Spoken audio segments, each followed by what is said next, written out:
Hello students, तो कैसे हैं आप लोग। आशा ही नहीं बल्कि पूर्ण विश्वास है कि आप लोग स्वस्थ होंगे और मन लगा करके पढ़ाई करते होंगे और अपने माता पिता की बातों को मानते होंगे। ठीक है, तो आइए आज हम क्लास 10th का एक्सरसाइज 1.3 देखने वाले हैं। तो शुरू करते हैं पहला प्रश्न से। पहला प्रश्न है कि सिद्ध कीजिए कि √5 एक अपरमेय संख्या है। क्या सिद्ध करना है? सिद्ध करना है कि √5 एक अपरमेय संख्या है। इसको हम अल्टरनेटिव प्रूफ से सिद्ध करेंगे। यदि परमेय संख्या है तो अपरमेय संख्या है तो मान लेंगे कि यह एक परमेय संख्या है या यह एक अपरमेय संख्या नहीं है, परमेय संख्या है। तो यहां पर लिखेंगे माना कि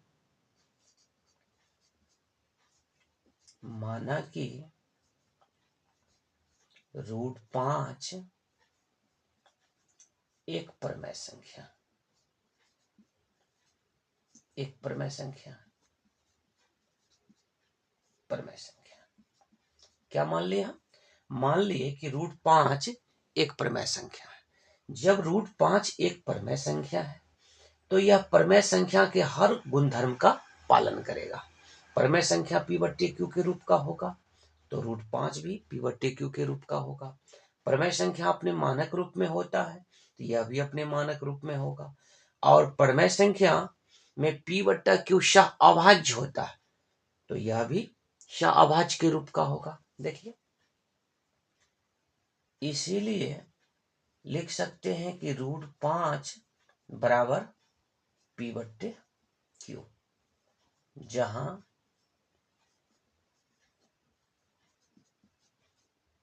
p और q दोनों सह अभाज्य यानी को प्राइम है, यह सह अभाज्य है। सह अभाज्य का मतलब हुआ कि इस दोनों में कोई भी गुणनखंड उभयनिष्ठ नहीं है, यानी p भी किसी संख्या से नहीं कटता है और q भी किसी संख्या से नहीं कटता है बशर्ते एक को छोड़ करके। ठीक है, तो अब यहां पर ध्यान दीजिए। अब इसको हम √5 का यदि स्क्वायर कर दें और p/q है इसको भी स्क्वायर कर दें तो कोई हर्ज नहीं। ठीक है, क्योंकि दोनों तरफ आप बराबर चीज जोड़ सकते हैं, घटा सकते हैं, गुना कर सकते हैं, भाग कर सकते हैं, दोनों तरफ वर्ग कर सकते हैं, क्यों कर सकते हैं, कोई मान में परिवर्तन नहीं होता। यहां पर लिख देंगे, क्या लिख देंगे? दोनों तरफ क्या किए हैं? वर्ग किए हैं। यही बात लिख देंगे यहां। दोनों तरफ वर्ग करने पर कहिएगा कि सर नहीं लिखेंगे तब, नहीं लिखिएगा तो कोई बात नहीं, गलत थोड़े हो जाएगा, लेकिन लिख दीजिएगा तो आपका कुछ जाएगा भी नहीं और अच्छा रहेगा। इसीलिए आप क्या किए, इस चीज को दर्शाइए, यह जरूरी है। ठीक है, अब यहां पर देखिए √5 का जब स्क्वायर करेंगे तो √5 का स्क्वायर क्या हो जाएगा? 5। ये आपका 5 हो गया बराबर, इसका स्क्वायर करेंगे तो ये आपका p² अब बट्टे क्या हो जाएगा? q²। अब क्या करेंगे? कोना कोनी गुना करेंगे, इसको क्रॉस मल्टीप्लीकेशन करेंगे। यहां पर जानते हैं कि बट्टा में कुछ नहीं है तो 1 होता, दे दीजिए। मान लीजिए यहां पर 5/1 है।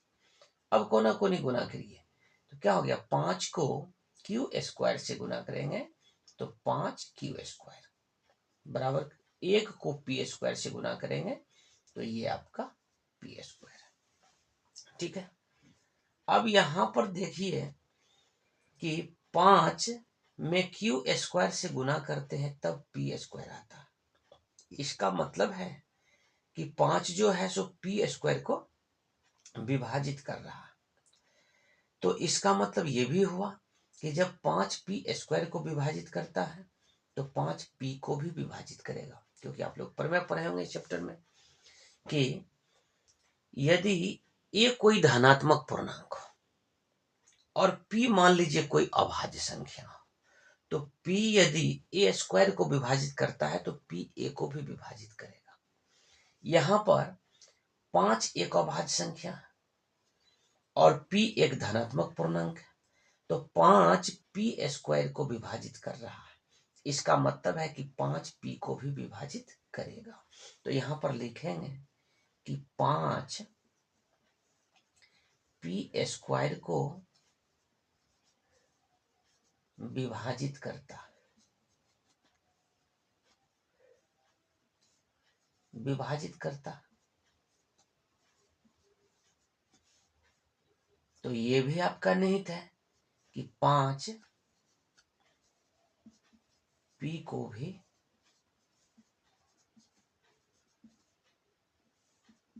विभाजित करेगा। ठीक, 5 क्यू स्क्वायर बराबर पी स्क्वायर निकला था, यानी 5 पी स्क्वायर को विभाजित करता है तो 5 पी को भी विभाजित करेगा। इसको फर्स्ट मान लीजिए, ये मान लीजिए समीकरण फर्स्ट है। ठीक है, अब यहां पर देखिए, यहां रूट 5 था तो यहां 5 निकला, रूट 2 रहता, 3 रहता, 7 रहता, 11 रहता, उतना ही अंक यहां पर निकलता। ठीक है, और यहाँ 5 पी को विभाजित करता है, उसी तरह आपका रूट 2 यदि रहता तो यहाँ पर क्या 2 पी को विभाजित करता। यहाँ जो निकलेगा वही मान लेंगे। यहाँ पर पुनः माना कि p बराबर 5m मान लीजिए। क्या निकला, 5 पी को विभाजित करता है, तो जो निकलेगा वही मान लेंगे कि 5 पी को विभाजित करता है, इसलिए p बराबर 5m। यदि 2 पी को विभाजित करता है तो p बराबर 2m या 2x, 2y, 2z, जो आपको इच्छा है मान सकते हैं, कोई दिक्कत नहीं। तो माना कि p बराबर 5m। अब p का मान फर्स्ट में रखने पर, अब p का मान यदि फर्स्ट में रख देते हैं तो क्या है, फर्स्ट आपका देखिए ये आपका 5 क्यू स्क्वायर है, कोई दिक्कत नहीं है। अब बराबर यहाँ पी स्क्वायर है, तो p बराबर क्या मान लिया 5m। तो यहाँ क्या हो गया, 5m का हम क्या कर देंगे, स्क्वायर कर देंगे। ठीक है, अब यहाँ पर 5 क्यू स्क्वायर तो पहले से था, ज्यों का त्यों इसमें कुछ कर नहीं रहे हैं, इसका स्क्वायर करेंगे तो 5m स्क्वायर का मतलब हो गया 5m गुने 5m, यानी ये इस पर भी स्क्वायर है और इस पर भी स्क्वायर है, ये आपका क्या हो जाएगा 25m स्क्वायर। ठीक है, अब यहाँ पर देखिए 25 और यहाँ पर 5, ये कट जाएगा, ये 5 और ये 25 कट जाएगा, तो यहाँ पर क्या हो जाएगा क्यू स्क्वायर बराबर 5m स्क्वायर। ठीक है, कहां से आया, ये 5, गौर करिए ये 5 और ये 25 कट जाएगा, तो यहाँ पर क्या आ जाएगा 5। ठीक है, तो क्यू स्क्वायर बराबर क्या हो गया 5m स्क्वायर। अब यही प्रक्रिया यहां भी देख लीजिए कि 5 में m स्क्वायर से गुना हुआ तो क्यू स्क्वायर आ रहा है, तो हम लिखेंगे कि 5 क्यू स्क्वायर को विभाजित करता है। 5 जो है यह आपका क्यू स्क्वायर को विभाजित करता है, और अभी तुरंत बोले यदि इसको विभाजित कर रहा है, क्यू स्क्वायर को विभाजित कर रहा है, तो ये निश्चित है कि यह किसको विभाजित करेगा, यह आपका क्यू को भी विभाजित करेगा। तो यह भी निहित है कि 5 क्यू को भी क्यू को विभाजित करेगा, क्यू को विभाजित करेगा। ठीक है, अब हम देखते हैं, अब हम देखते हैं, लिखेंगे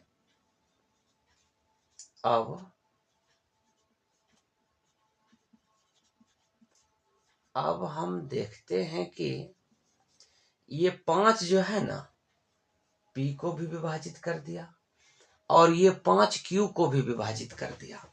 इसी बात को हम लिख देंगे कि 5, अब हम देखते हैं कि 5 p और q दोनों को विभाजित करता है, दोनों को विभाजित करता है, विभाजित करता है। और हम यह क्या माने थे कि P और Q दोनों सह अभाज्य है, यानी हम यहाँ माने थे कि P में भी किसी से भाग नहीं लगेगा और Q में भी किसी से भाग नहीं लगा, और यहाँ हो क्या गया उल्टा, यानी P में भी 5 से भाग लग गया और Q में भी 5 से भाग लग गया। अर्थात क्या, यहाँ कह रहे हैं कि भाग नहीं लगेगा और यहाँ भाग लग गया, अतः मेरा मानना गलत था, क्योंकि 5 P और Q दोनों को विभाजित करता है।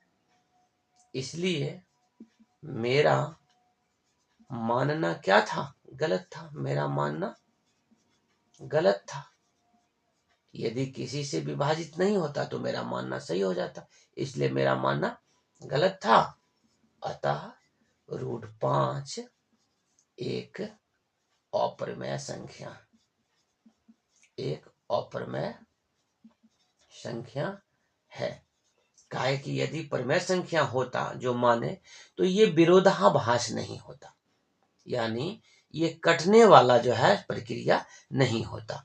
तो क्या सिद्ध हो गया, अतः √5 एक अपरिमेय संख्या है। ठीक है, तो इसी टाइप से आप जो है सो √2 को सिद्ध कर सकते हैं, √3 को सिद्ध कर सकते हैं, √7 को सिद्ध कर सकते हैं, √11 को सिद्ध कर सकते हैं, √13 को सिद्ध कर सकते हैं। वो जो कुछ भी दिया रहेगा आप सिद्ध कर सकते हैं।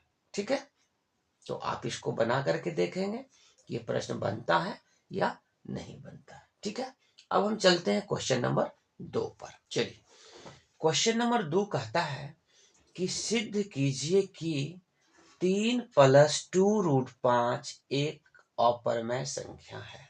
क्या सिद्ध करना है कि 3 + 2√5 एक अपरिमेय संख्या है। क्या करेंगे, जस्ट वही प्रक्रिया जो अपनाए हैं, मान लेंगे। यहाँ पर क्या मान लेंगे, माना कि 3 + 2√5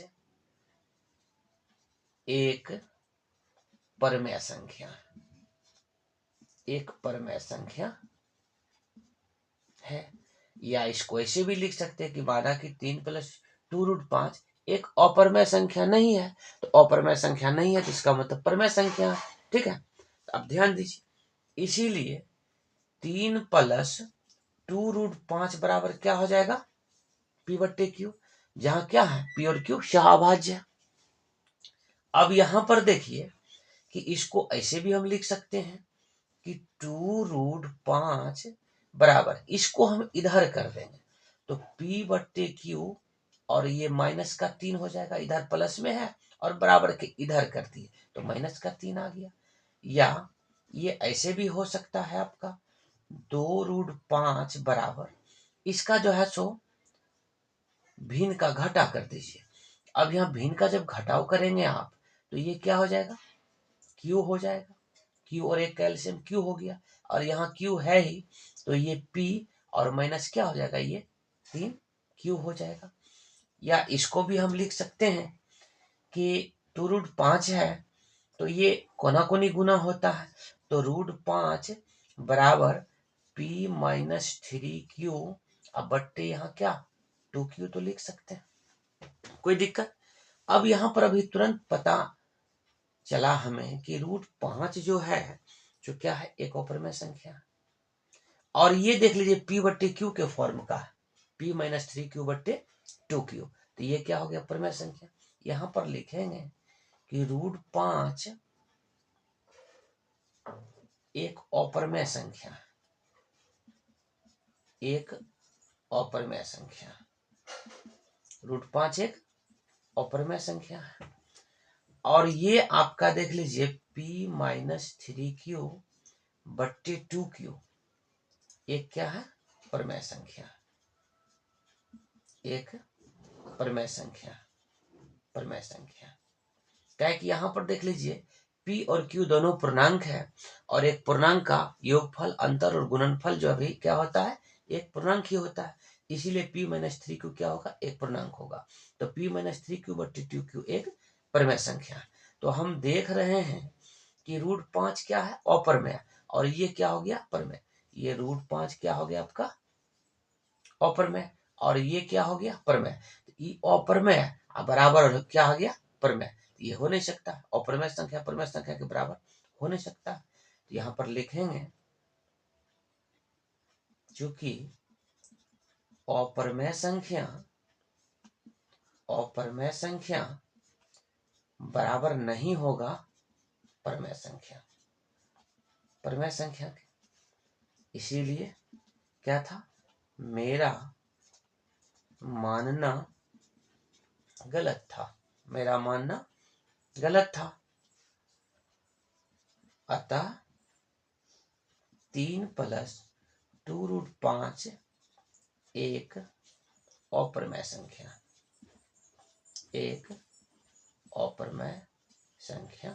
है। ठीक, समझ गए। अब देखते हैं क्वेश्चन नंबर 3। क्वेश्चन नंबर 3 कहता है कि सिद्ध कीजिए कि निम्नलिखित संख्याएं अपरमेय हैं। पहला है 1/√2, दूसरा है 7√5 और तीसरा है 6 + √2। ठीक है, इसको दिखाना है कि यह एक अपरमेय संख्या, वही प्रक्रिया अपनाएंगे। या ध्यान दीजिए, यहां पर क्या लिखा हुआ है, 1/√2, ये पहला 1/√2। तो यहां पर गौर करिए कि एक परमेय संख्या है, एक क्या है, एक परमेय संख्या है। ये पता है आपका, एक क्या है, परमेय संख्या है। और √2 एक अपरमेय संख्या। ठीक है, अब यहां पर देख लीजिए कि यदि एक संख्या इसीलिए 1/√2 एक अपरमेय संख्या होगी, क्योंकि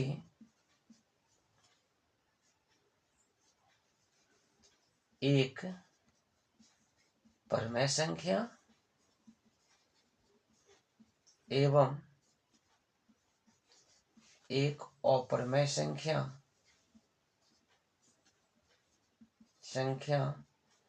का भागफल हमेशा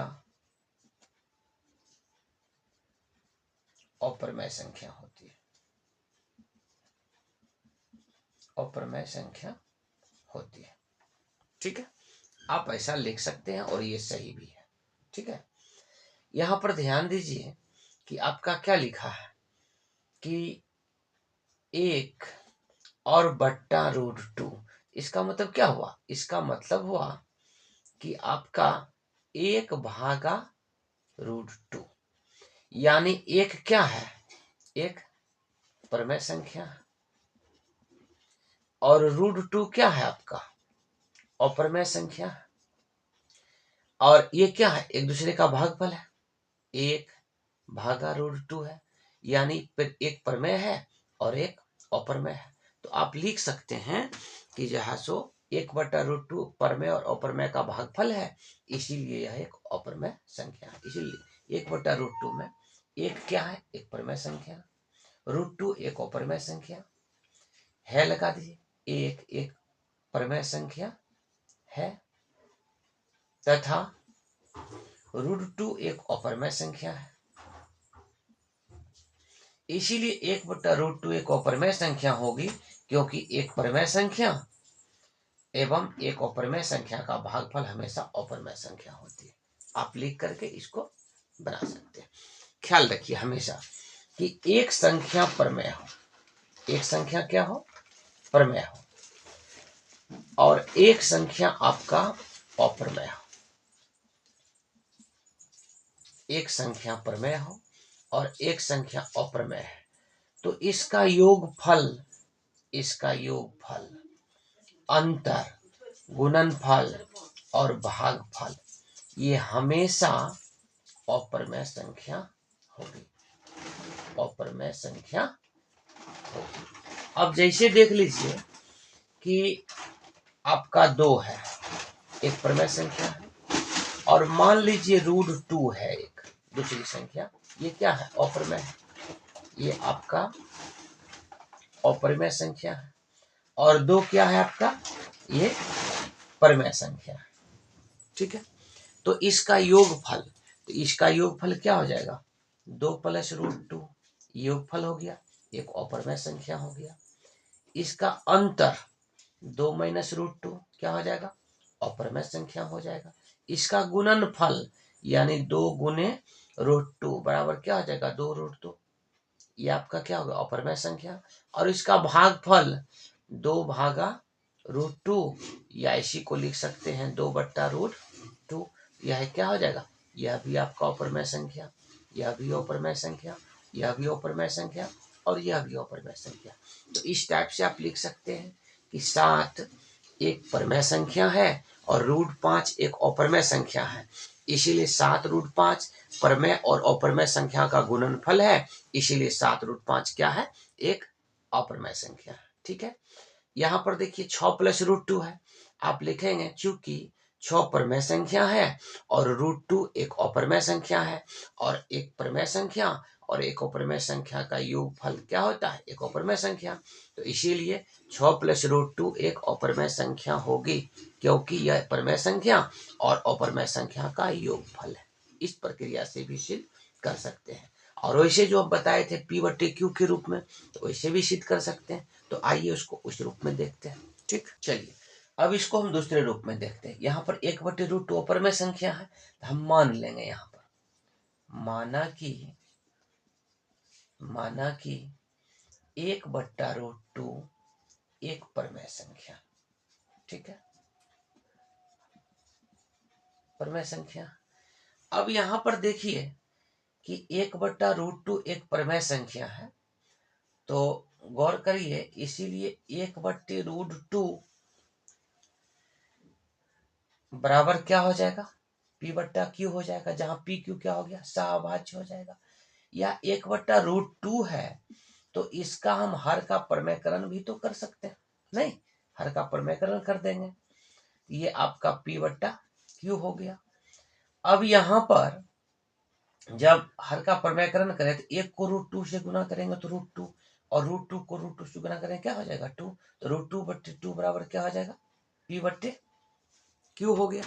ठीक है, या इसको ऐसे भी तो लिख सकते हैं कि क्रॉस मल्टीप्लिकेशन जब करेंगे तो इसको हम √2 बराबर 2P/Q भी तो लिख सकते हैं। गुना करने के बाद जैसे √2 को Q से गुना करते तो √2Q होता, और 2 को P से गुना करते 2P, इसको इस रूप में भी लिख सकते हैं। अब यहाँ पर देख लीजिए, √2 क्या है? एक √2 अपरिमेय संख्या, √2 अपरिमेय संख्या है आपका, और 2P/Q ये क्या है? परिमेय संख्या, तथा 2P/Q क्या है? परिमेय संख्या, परिमेय संख्या। और यहां पर निकल गया कि अपरिमेय संख्या परिमेय संख्या के बराबर है, जो कि संभव नहीं। ये आपका 2P/Q क्या है? परिमेय संख्या। इसीलिए अपरिमेय संख्या बराबर नहीं होगा किसके? परिमेय संख्या के, परिमेय संख्या के। अतः मेरा मानना क्या था? गलत था। मेरा मानना गलत था। गलत था, क्यों गलत था? क्योंकि यहाँ पर हम माने 1/√2 एक परिमेय संख्या है। जब परिमेय संख्या है तो एक साइड देख लीजिए अपरिमेय आ रहा, और एक साइड क्या आ रहा?